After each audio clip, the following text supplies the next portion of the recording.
Okay, dear students, the last passage of uh, Quranic passage which is related to God in Himself, Allah in Himself, it is Surah 112. It is which is Surah Ikhlas.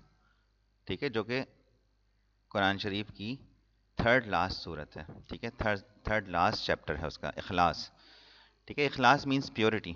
ठीक है, this passage talks about, it has 4 verses. ठीक है, all these 4 verses are the part of our syllabus. Say he is Allah the one and only अहद. ठीक है, अहद means the one and only. Allah समद the eternal and absolute. समद, the God attribute समद is there mention. लम यलिद वलम यूलद, he does not beget nor is he begotten. ठीक है, उसकी कोई औलाद नहीं, न वो किसी की औलाद है. वलम यकुल्लहु कुफुवन अहद, that there is none like him. So this short surah, which has 4 verses, which is an early Makkan surah, it talks about oneness of Allah Almighty. तौहीद को डिस्क्राइब कर रही है. ठीक है, तो आपने इस पैसेज का आंसर लिखने के लिए वही पार्ट ए के अंदर आपने सबसे पहले तो ये बात थीम को डिस्क्राइब करना है. ठीक है, मेन थीम आप बताएं कि it is the main theme of the passage is Allah in himself. ठीक है, and it was revealed to describe तौहीद. तौहीद means oneness of God, oneness of Allah almighty has been mentioned over here in this passage. ठीक है, this surah is called इखलास. इखलास क्यों? Because Ikhlas means purity. Because Ikhlas purifies, this surah purifies our faith in the oneness of God. Okay, it also describes how God is only one. Okay, and that He does not have any beginning nor ending, because God is Samad. The word Samad, and which is the attribute of God, is mentioned over here. Okay, which is mentioned only in this surah, in the whole Quran. The word Samad and the attribute of Samad is not mentioned anywhere else in the Holy Quran.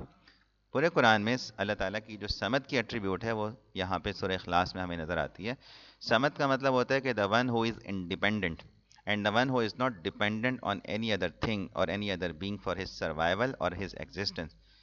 लेकिन बाकी सारी चीज़ें जितनी भी हैं दुनिया के अंदर, they are all dependent upon him for their existence and for their survival.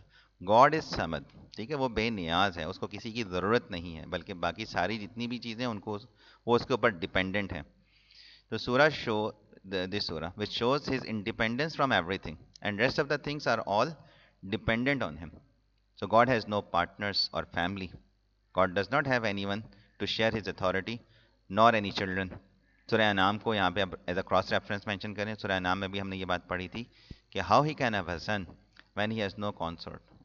उसका कोई बेटा या उसकी कोई औलाद कैसे हो सकती है जबकि उसकी कोई बीवी नहीं है, उसका कोई साथी और पार्टनर नहीं है. So God is unlike any one or anything in creation. Okay, it teaches that God is unique in all aspects. No vision can grasp him, but his grasp is over all the vision. ठीक है, कोई आंख उसको देख नहीं सकती. There is no similitude of him, nothing resembles him, because there is none like unto him. ठीक है, उस जैसी कोई चीज़ है ही नहीं, उसकी कोई मिसाल ही नहीं है. तो this is how God has described about himself in this passage, which is Surah Ikhlas. Surah Ikhlas is also known as Surah Tawheed because it describes oneness of God in a proper way. Part B, how can Muslims put these teaching into action? ठीक है, explain the action तो नहीं, what is the importance and significance of this theme in Muslims life today. ये होता है हमारे पास passages वाले question के अंदर, कुरानिक क्वेश्चन पेपर 1 के क्वेश्चन नंबर 1 के अंदर.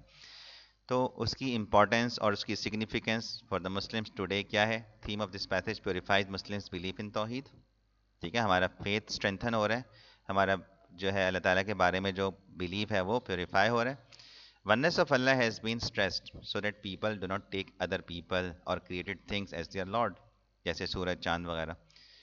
So they should not replace God with things like famous people, saints, or place, or anyone or anything alongside him. So it makes them clear that Islam is the only religion that teaches monotheism. Monotheism means believing in one God. Although other divine religions जो हैं जैसे Judaism है, Christianity है, they also claim that they are monotheist, but in reality they are not, because Christians they believe that Isa alayhi Islam is the son of God, and in the same way, uh, the Jews they believe that Prophet Uzair is the son of God. ठीक है, तो they are not, in reality they are not monotheist in nature. In reality वो actually वो monotheist नहीं है. हमें ये चीज़ इससे पता चल रही है इस पैसेज से. इसके साथ साथ हमें ये बात भी पता चल रही है कि in reality Muslims are monotheist. So Muslims will avoid making the mistake of believing in God having children or a partner or anyone to share in his authority. So it gives them clarity and allows them to develop a relationship with God. तो ठीक है, these are all the 5 passages. ठीक है, ये last passage था God in himself का, और आपने इसका आंसर इस तरीके से डिस्क्राइब कर लेंगे.